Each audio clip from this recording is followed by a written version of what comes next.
I care about my body, so I'm acting on it. Day 87 of walking for an hour around different neighborhoods in the city of Chicago, and today we in Dunning. Y'all, this truck is so tall. Why is my forehead aligned with the hood of the truck? Why? I've never been next to a truck that tall. As we know, this was Native American land until the 1833 Treaty of Chicago forced Native Americans out. That made this area northwest of Chicago available for settlement. Peter Lutby and David Dunning were early settlers in the area. And I told y'all I was really into leaves this season. Get into this tree.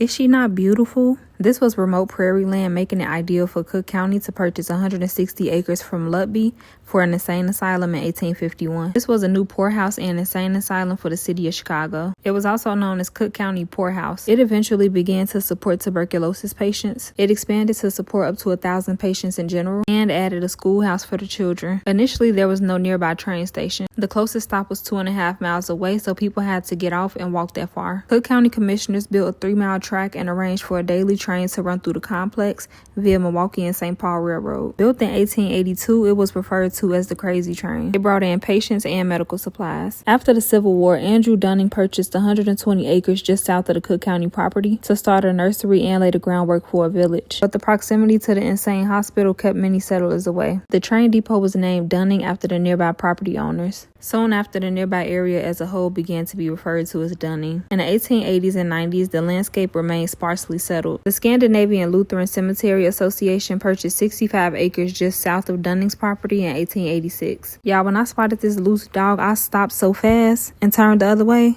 I'm not about to play.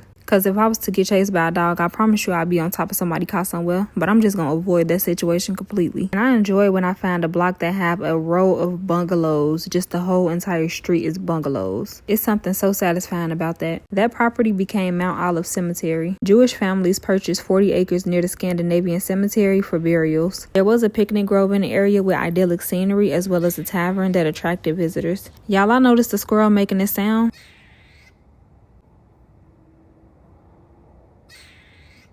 And I was so worried about him, like, are you choking? Are you hurt? And then he ran off and started doing crazy stuff. I came to the conclusion that squirrels just be trying to make a scene. Like, they just jumpy and want to do too much. I was done with him at this point because why are you doing this?